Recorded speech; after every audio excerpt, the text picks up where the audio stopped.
Waze and other navigation apps push commuters onto side streets to save time. It does kind of give you all those little tricks. This problem is growing, and this problem is not going to cure itself. Bayan thinks the app should be required to cooperate with government traffic agencies to improve traffic for the good of all.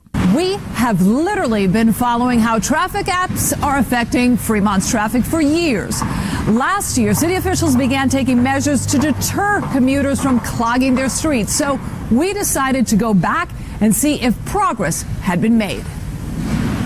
It's 2:45 in the afternoon in Fremont. Interstate 680 is clear and residential areas remain free of traffic. In about 15 minutes, that will all begin to change. Traffic will dominate the landscape of this community.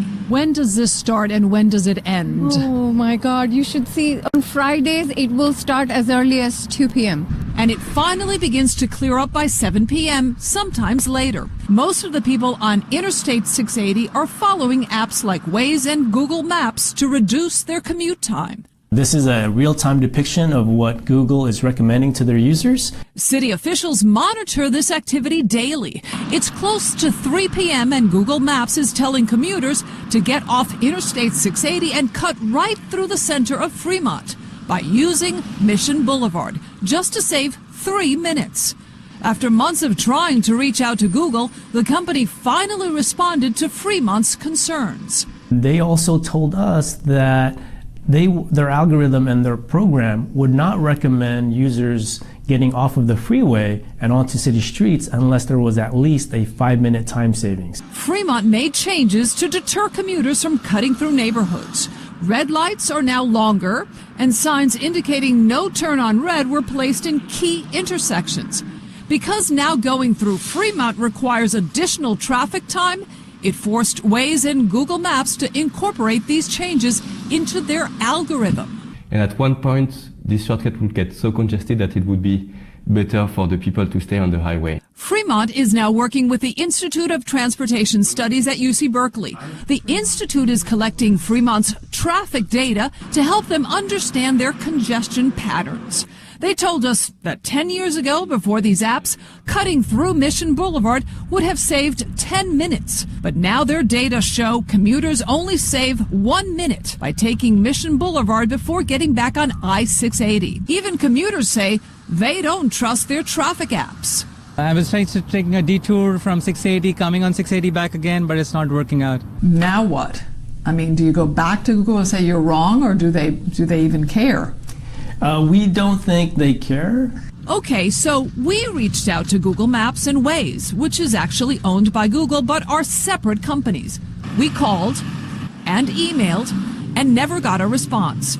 In the meantime, residents are resisting the actions of commuters by setting up cones to deter those people who still try to cut through here, even though the sign clearly points out that it's a private road. Keep out, dead end.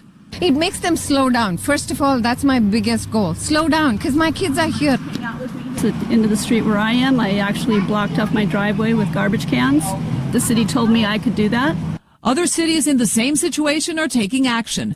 The Los Angeles City Council has asked the city attorney to work with the app companies to find ways to deter drivers off main thoroughfares. And the town of Leonia in New Jersey has found a radical solution. Police began handing out $200 tickets to non-residents. Locals have a yellow tag that allows them to travel freely. City officials in Fremont say what Leonia is doing is probably not legal. Because we know the end result is that it will be challenged. We want to do things legally and hopefully in a collaborative fashion with Google and Waze and partner with them instead.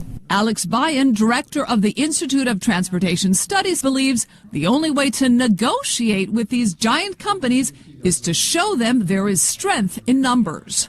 Down the road, cities will unify. Cities will come up with actions at the state level or even at the federal level in order to make specific actions of apps illegal.